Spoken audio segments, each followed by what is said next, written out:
안녕하세요. 저는 과학을 사랑하는 핫클립 베스트 MC 이연이에요. YTN 사이언스의 많은 프로그램들 중 재미있는 부분만 모아서 여러분이 보고 즐기실 수 있도록 소개해드리는데요. 오늘은 어떤 영상들이 소개될지 궁금하시죠? 오늘 소개해드릴 핫클립 영상들입니다.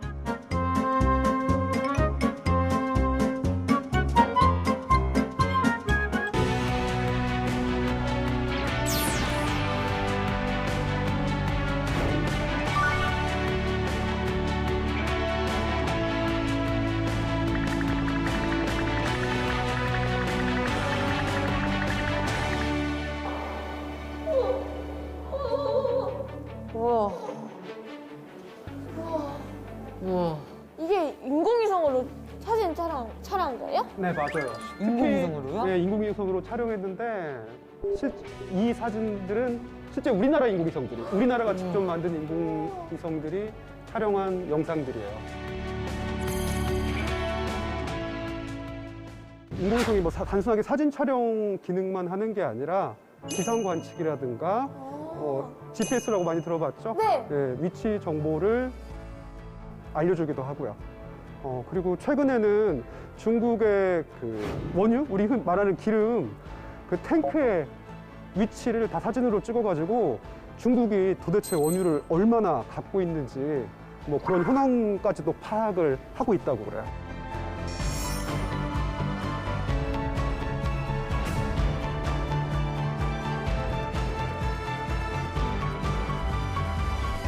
우와 대박. 인공위성 완전 진짜 짱이네. 와, 짱이다. 짱! 짱.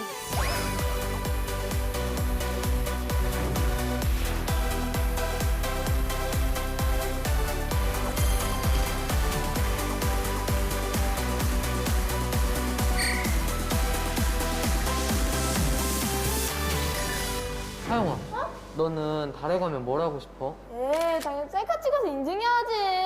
셀카? 그럼 오빠는? 오빠는 뭐 하고 싶어? 나는 노래 듣고 싶어. 노래? 무슨 노래?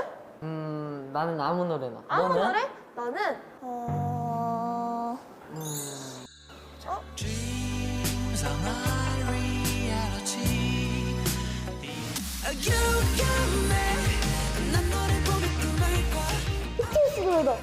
우와 쌤 왜 갑자기 BTS 노래 왜 틀어주세요? 왜냐하면 2024년에 미국에서 달 탐사 위성을 보낸다고 하는데 그때 이 노래를 듣게 될 거래요. BTS의 소울주. 우와. 예. You got me.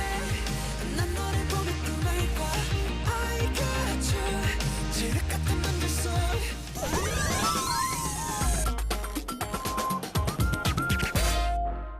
우리나라도 달 탐사를 지금 할 수가 있을까요? 네, 할 수 있지 않을까요? 지금은 할 수는 없어요. 근데 왜냐면 로켓이 없기 때문에 그렇죠. 근데 뭐 올해 8월에는 궤도선을 보내고요. 그다음에 2030년대 정도 되면 우리나라도 달 착륙선을 달에 보낼 예정이에요.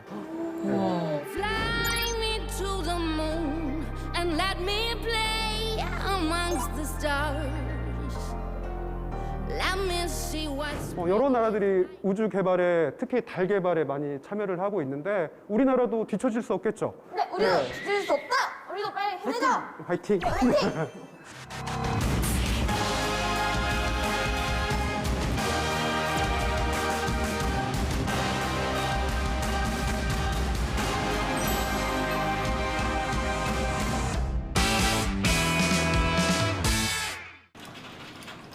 현재 VR 시장은 실제와 똑같이 체감하며 즐기는 게임 콘텐츠 산업 개발이 활발한데요. 특히 이 기업은 시뮬레이터와 연동한 가상현실 개발력을 인정받아 다양한 VR 콘텐츠를 개발하며 출시 중입니다. 현재는 가상현실 속 전쟁터에서 실존했었던 탱크에 탑승해 실감나게 전투를 경험해보는 대전 게임을 선보이고 있습니다. VR 게임을 개발하는 업체 입장에서는 이런 HMD라고 하는 단말기가 아직은 와이파이 모델들이 주축입니다. 그래서 5G 활성화에 따른 직접적인 영향은 아직은 받고 있지 않은데요. 현재 실험적으로 준비되는 5G MEC 서비스라는 서비스가 활성화된다고 하면 현재와 같은 다운로드 후에 즐기는 게임에서 다운로드 없이 스트리밍 형태로 즐기는 게임 형태가 폭발적으로 증가할 가능성도 높다고 생각됩니다. 실시간으로 접속하고 수많은 유저들이 함께 진행하는 온라인 게임 특성상 빠른 속도와 끊김 현상이 적은 5G MEC는 앞으로 게임 산업에 큰 영향을 끼칠 것으로 예상되는데요. 특히 급변하는 세계 게임 시장에서 우위를 차지하기 위해서는 5G MEC 도입이 시급한 시점입니다. VR 게임에 이러한 5G MEC 서비스가 접속이 될 수 있다면 지연이나 끊김없이 굉장히 광활한 공간과 화려한 그래픽 이펙트 속에서 네트워크로 대전하는 게임 콘텐츠들이 대량 활성화될 수 있을 것으로 예상하고 있습니다. 0. 몇몇 초 단위로 경쟁하는 어떤 레이싱 게임이라든지 짧은 시간 내에 실력에 따라서 승패가 갈리는 스포츠 게임, 네트워크 게임들이 더욱더 활성화될 수 있을 것입니다.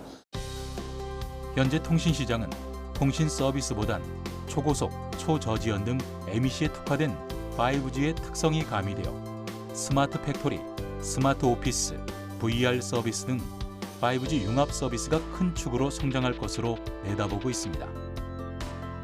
이에 정부는 앞으로 세계 최초 5G를 넘어 세계 최고 5G 플러스 강국으로 도약하기 위해 범부처 민간 합동 5G 플러스 전략위원회를 열고 5G 플러스 융합 서비스 확산 전략을 발표했습니다. 국민 체감 서비스를 활성화하는 새로운 길, 민간의 주도적인 참여를 유도하는 나래길, 융합 생태계를 구현하는 보듬길, 글로벌 리더십을 확보하는 누리길로 구분한 4대 부문 로드맵이 주요 내용입니다. 이처럼 정부는 다양한 기업이 참여해 데이터를 축적 활용할 수 있게 하고 메타버스 등 5G MEC 플랫폼 구축 지원에 역점을 두고 있습니다.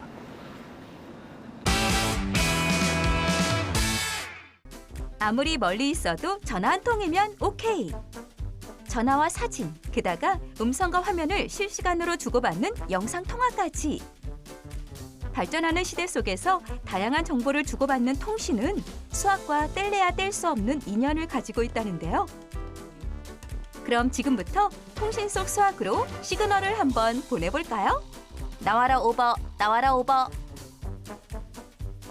컴퓨터도 스마트폰도 없던 시절, 정보는 어떻게 전할 수 있었을까요? 과거 고려부터 조선시대까지 이용하던 통신체계로 전쟁 중에 중요한 내용을 빠르게 전하기 위해 높은 산에 올라가 낮에는 연기, 밤에는 횃불로 횟수를 정해 정보를 전했던 봉수제가 있었는데요. 조선시대에 통용되었던 오거법을 살펴보면 평상시에는 5개 중 1개, 적이 국경에 나타났을 때는 2개, 국경에 접근했을 때는 3개, 그리고 국경을 침범했을 때는 4개, 마지막 전투까지 벌어지게 됐을 때는 5개의 모두 연기를 비워 중앙으로 소식을 전달했다고 합니다. 수십 리의 일정한 거리마다 봉수대를 두어 순차적으로 신호를 전달해 왕성까지 도착했던 봉수제는 중간 기지국을 통해 신호를 전달하는 지금의 무선통신 네트워크 체계와 흡사하다고 하니 일종의 조선식 무선통신 체계라고 볼 수 있는 셈. 시대를 뛰어넘는 우리 조상의 지혜, 정말 대단하죠?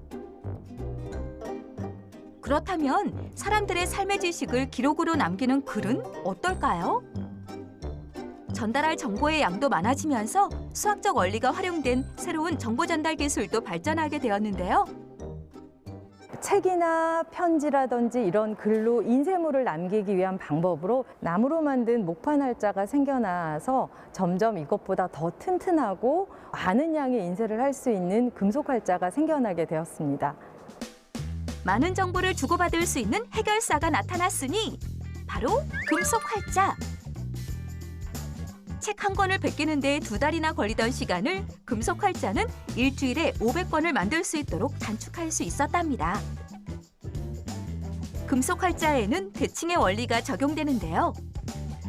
한글 글자씩 거꾸로 새겨진 활자를 통해 문장을 조합한 뒤 찍어내면 되기 때문에 많은 양의 정보를 빠르게 인쇄할 수 있었던 거죠. 움직이는 바다에는 움직이는 수학이 있다?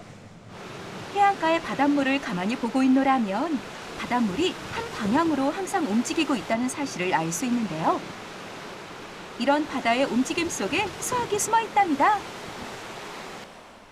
해수면은 주기적으로 높아졌다가 다시 낮아지는 일을 반복하는데요. 이런 현상을 조석이라고 합니다. 이런 조석 현상에 따라 움직이는 바닷물의 수평적인 흐름을 밀물과 썰물이라고 하는데요. 간조에서 만조까지 바닷물이 밀려 들어오는 현상은 밀물. 반대로 만조에서 간조까지 물이 빠져나가는 현상은 썰물이라고 합니다. 그렇다면 이런 밀물과 썰물은 어떤 원리로 움직이는 걸까요? 밀물과 썰물에 가장 크게 작용하는 힘에는 지구, 달, 태양 이렇게 세 가지 천체가 끌어당기는 힘에 의해서 작용하게 됩니다. 이렇게 서로를 끌어당기는 힘 때문에 태양과 지구, 달의 위치는 해수면의 높이에도 영향을 미치는데요. 태양과 지구, 달이 직각으로 나열될 때에는 한 달 중 만조와 간조의 해수면 높이 차가 가장 작고 태양과 달, 지구가 일직선이 되는 경우에는 만조와 간조의 해수면 높이 차도 가장 커지게 됩니다. 이렇게 파도에 의해 움직이는 바다는 모래를 이동시키며 바닷가의 모습도 바꾸는데요. 태양과 달이 바다를 움직이고 바다가 땅을 움직이는 수학의 연쇄작용. 정말 놀랍네요. 이어서 보실 핫클립 영상들입니다.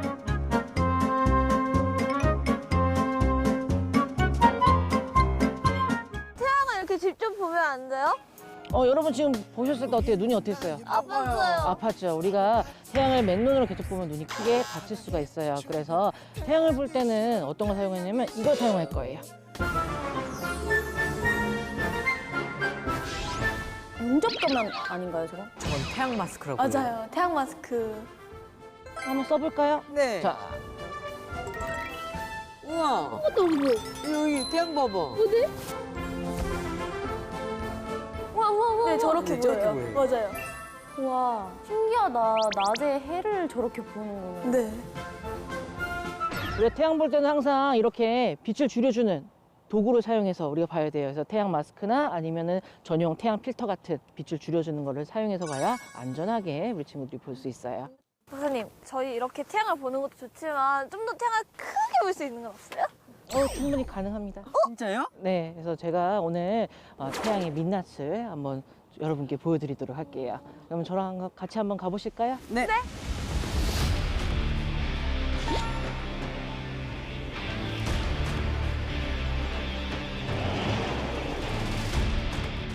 저건 또 뭐예요? 이렇게 문이 열려요. 와. 열려요.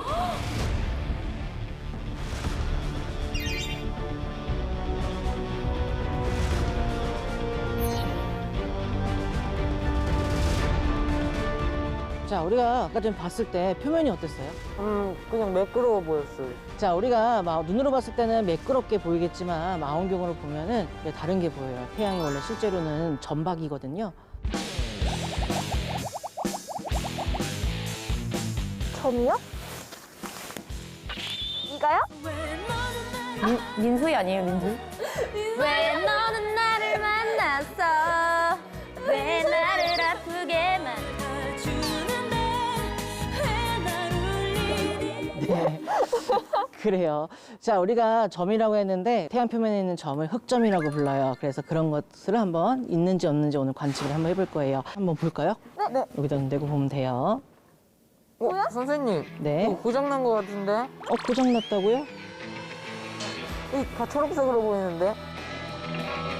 연두색으로 보이는 게 맞아요. 우리가 아까 전에 태양 볼 때 안전하게 보려고 태양 필터를 사용한다고 했죠? 네. 태양 필터가 연두색이라서 그 태양이 이제 연두색도 녹색으로 보이는 거예요.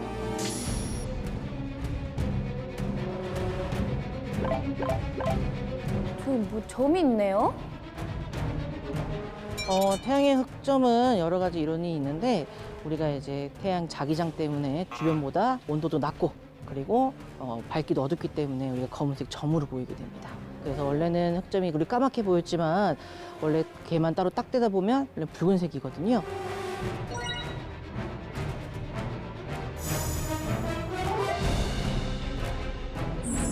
그럼 박사님, 항상 흑점을 많이 볼 수 있는 건가요?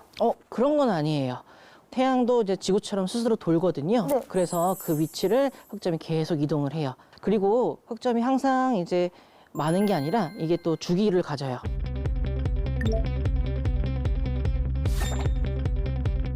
주기적으로 이제 흑점이 개수가 늘었다가 줄어들기도 하는데 실제로 흑점 개수를 표현한 그래프가 있어요. 그 그래프를 보면 11년 주기로 이제 왔다 갔다 하는 걸 알 수가 있거든요. 오, 신기하다.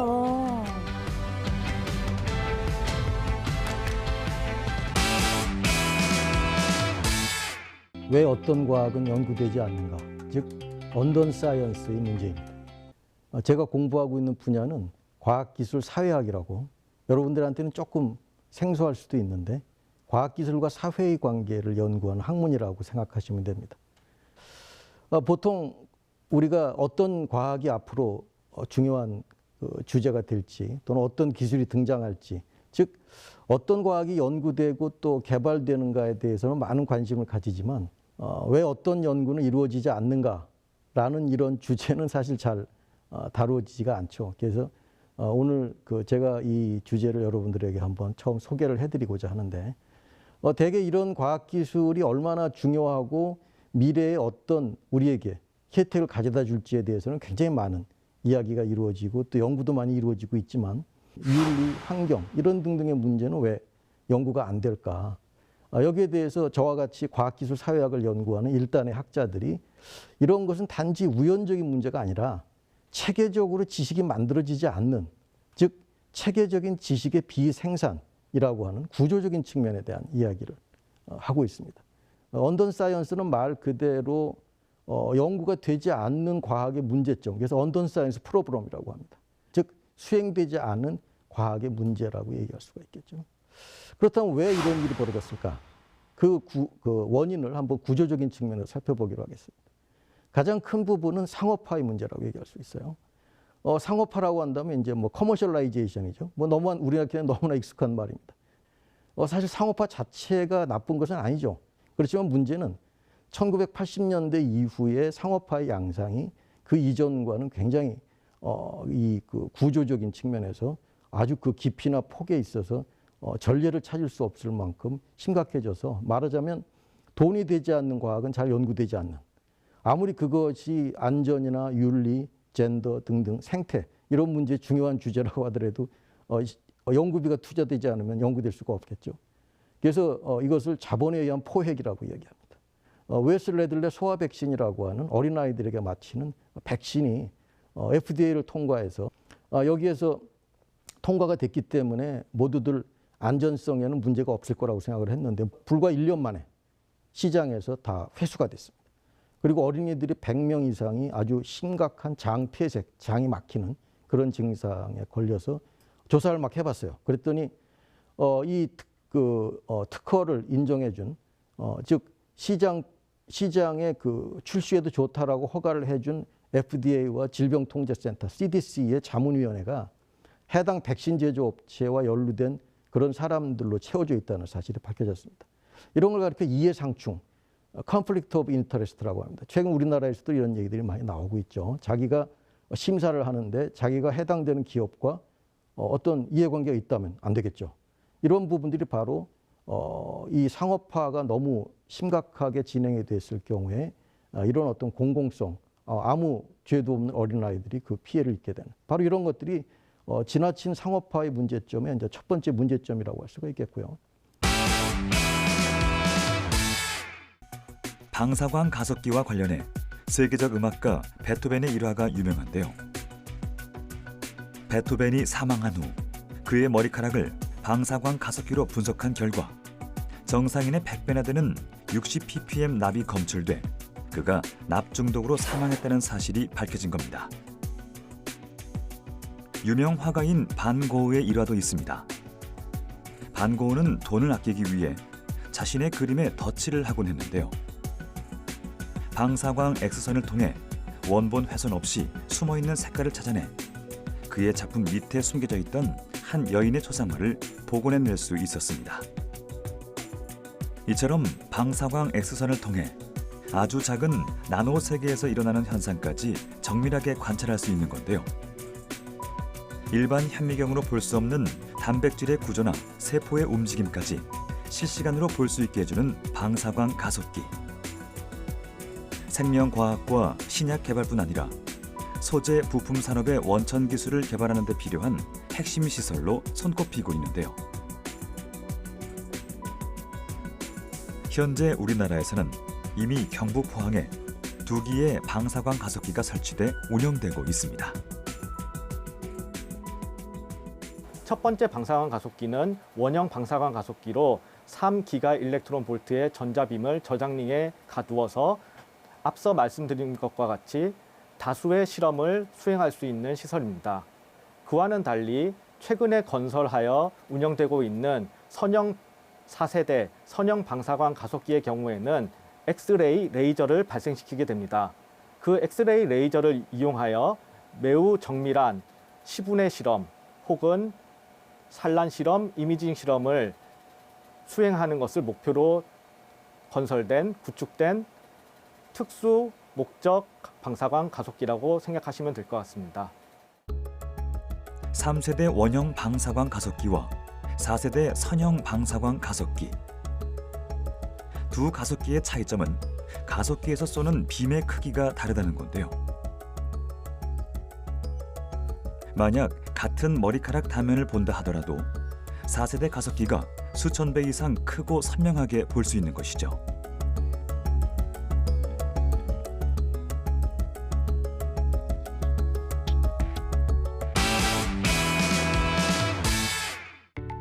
알 수 없는 조형물들로 가득한 이곳이 어디인지 혹시 알아보시겠나요? 여기는 바다 중에서도 아주 깊은 바다, 햇빛이 들지 않는 바다, 바로 심해입니다. 우리가 흔히 보는 수심 200m의 바다는 천해. 200m 아래 햇빛이 덜 닿아 광합성을 할 수 없는 곳을 심해라고 하는데요. 심해 속으로 깊이 내려갈수록 수압은 강해지고 수온은 낮아지는 비례와 반비례 관계를 가진답니다. 수심이 얕은 천해는 햇빛과 바람의 혼합작용으로 온도 변화가 거의 없고 일정하지만 수심 200m에서 1000m 사이에서는 수온이 갑자기 낮아지게 되는데요. 이렇게 수온이 갑자기 낮아지는 구간을 수온 약층이라고 부릅니다. 그리고 더 깊은 심해층으로 들어가면 아주 차가운 바닷물만 있게 된답니다. 또 물속에서의 수압은 보통 10m 내려가면 1기압 정도가 높아지게 되는데요.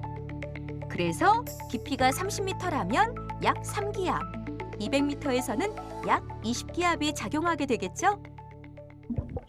그렇지만 사람이 잠수를 할 때는 바닷속의 수압에 공기가 누르는 힘인 대기압까지 작용하기 때문에 더 큰 압력을 받는다고 하니 기억해 두시고요. 그럼 이번에는 바다에 사는 생물들을 구경하러 가볼까요? 바다에서 살아가는 바다 생물들은 바다에서 태어나 바다에서 일생을 보내는데요. 바다 생물의 삶 속에도 수학이 있답니다. 바다에는 박테리아나 조개 같은 아주 작은 생물부터 고래와 같은 큰 생물까지 다양한 크기의 생물이 살아가고 있는데요. 생물의 크기가 작을수록 개체수는 늘어나고 크기가 커질수록 개체수는 줄어들게 된답니다. 5군의 생물을 크기에 따라 23개의 등급으로 나누었을 때 크기 등급 스펙트럼에 따라 크기가 클수록 개체수도 줄어드는 상당히 고른 분포를 가지는 걸 알 수 있는데요. 사람의 손이 닿지 않는 바다에는 이처럼 규칙성이 적용되지만 고래잡이나 낚시처럼 사람의 개입으로 바닷속의 규칙성이 바뀌는 경우도 있다고 하네요. 지구상의 바다가 드넓게 펼쳐져 있는 만큼 바닷속에는 다양한 해양과학의 원리와 수학적 원리가 담겨져 있습니다. 바다를 바라보실 때 이러한 수학적 원리를 함께 떠올리신다면 더욱 흥미롭고 유익한 시간이 되지 않을까요? 오늘 핫클립 베스트 잘 보셨나요? 다음 주에 더 알찬 내용들로 찾아오겠습니다. 그러면 시청자 여러분, 다음 주까지 안녕히 계세요.